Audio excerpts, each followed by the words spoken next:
Энэ бол маш зүйтэй шүү. Нэгдүгээрт би явж хэлэх юм бол хүүхэд ирнэ ямар үед хамгийн их баяртай байдгийг үл хүүхэд өөрийнхөө хийсэн бүтээсэн зүйлийг нь гэрийн анхмууд нь одоо тэрнийг үнэлэх, зөвлөх, магтах, хүлээж авах энэ үед л хүүхэд их баяртай байд юм л да.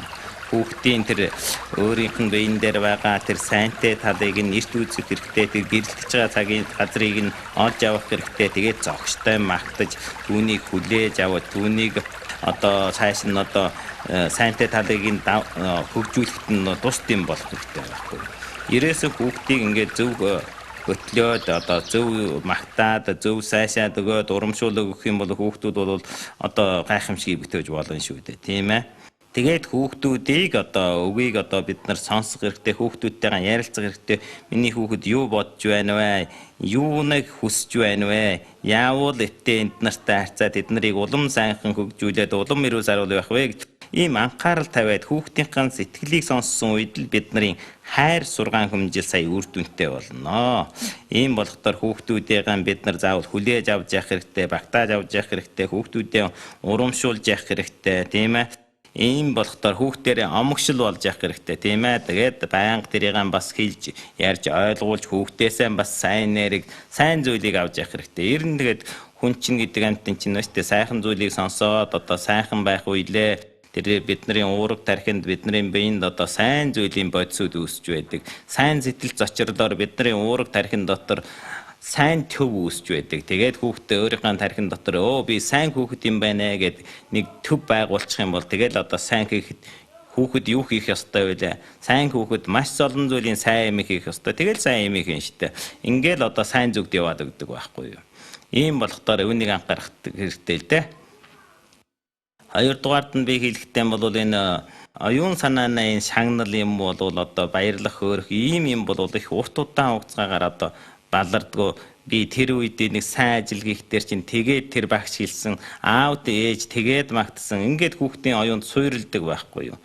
Хэрвээ бид нарын хүүхдүүдийг одоо шагнах, урамшуулах энэ аргыг хэрэглээд байх юм бол энэ бол одоо оюун санааны шагнал шүү дээ, тийм ээ. Бодисын шагналаас маш их хүчин зүйлтэй байдаг. Бодисын шагнал бол төр цаг юм уу хэсэг хугацаанд үйлдэл өдрүүлдэг. Тэгээд бодисын шагналын мөнгийг их тусмаа хүчингү болдог. Ийм болохдоор одоо энэ талыг анхаарах хэрэгтэй. Одоогийн хүүхдүүдийн чинь одоо штэ чи нэг энэ дасгаалаа хийчихвэл би чамд нэг хэдийн яаг нэг тийм үү иймэрхүү байдлаар урамшуулж байгаа хүмүүсүүд олон л доо. Гэхдээ энэ аргыг бол ер нь харьцангуй бага хэрэглүүл зүйтэй болов гэж бодож байна. Тэгээд ер нь магталтаа ч гэсэн боттой сайхан уйлдуулаад магтах хэрэгтэй. Ингээд хүүхдийн зөв талаас нь хөмжүүлээ, зөв талаас нь бариад хараад ингээд сайхан явал төвнээ тэр дотоод хүчин зүйлийг одоо дайчилж болно л доо. Тэгээд бидний хүүхдүүдийн одоо тэр өөрийнх нь тарих гэдэг бол би одоо олон удаа ярьж өнгөрж байгаа хаа. Тарих гэдэг бол одоо том их хэмжээний хадгаламж тэнд одоо хадгалаа тавьсан. Ер нь бол одоо хүний энэ уурга тарих бол асар их хэмжээний багтаамжтай. Гэвч их хэмжээний тарих нэ эсвэл ичээлийн байдалд байгаа байхгүй. Түүнийг сайн сэтгэл зочирлоор сэрээх ёстой байхгүй юу. Магтаа сайшаалаар урамшуулаар сэрээх ёстой. Ингүүл энэ хүүхэд чинь аяндаа л их юм хийгээд бүтээгэл байж чадсан шүү дээ. За энд би нэг хоёр жишээ хэлчихье гэж бодож байна. За нэг айлын хүүхэд бол яасан ихтэй сургуультай суугаад ингээд шалгалт хийгээд ирэхдээ жархан хуваалжээ. Тэгээд одоо ааваас айгаад одоо харж очиод одоо аав зэмлэлд орно гэдэг аавд нэрэд үзүүлж л дээ.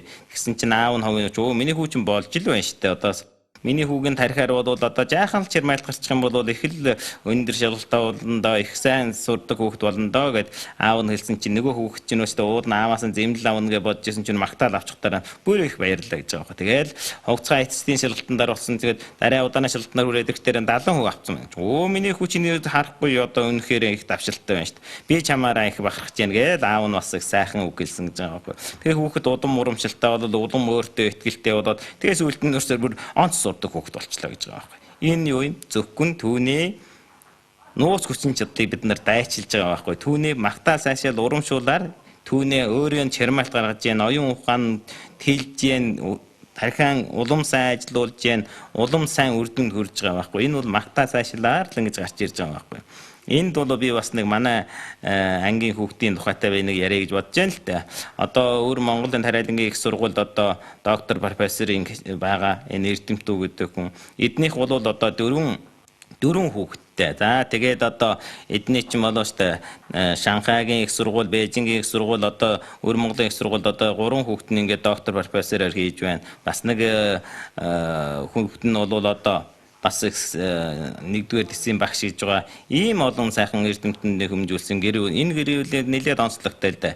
Ээж нь болохоор яа гэмхтэр багшийн ажил гэдэг. Аав нь бол бие нэлээд муутай бараг асралганд байдаг. Тэгээд энэ ээж хүн бол энэ дөрвөн хүүхдээ ийм сайхан хэмжилгээсэн байна. Түүний гол шалтгаан хаана байна гэвэл миний хүүхдүүд ухаантай шүүгээд л үргэлж магтаас ачаад урамшуул зоригжуулыг өгдөг байсан гэж байгаа байхгүй. Нэг ч удаа зодож харааж өнгөрөөгүй. Энэ бол сургаан хэмжлийн гайхамшиг шүү дээ, тийм ээ. Ингээд хүүхдийн зөв хөтөлж авч явах, ухааныг сэрэх, тэр нууц талт хүчийг ашиглах, тийм ээ. Энэ зүйлийн ажлыг л сайн хийжээвэл бидний үр хүүхдүүд, тийм ээ, их ухаантай сайн хүүхдүүд болно. Тэгээд их юм эрдэм сурна гэж би бодож байна да. За баярлалаа.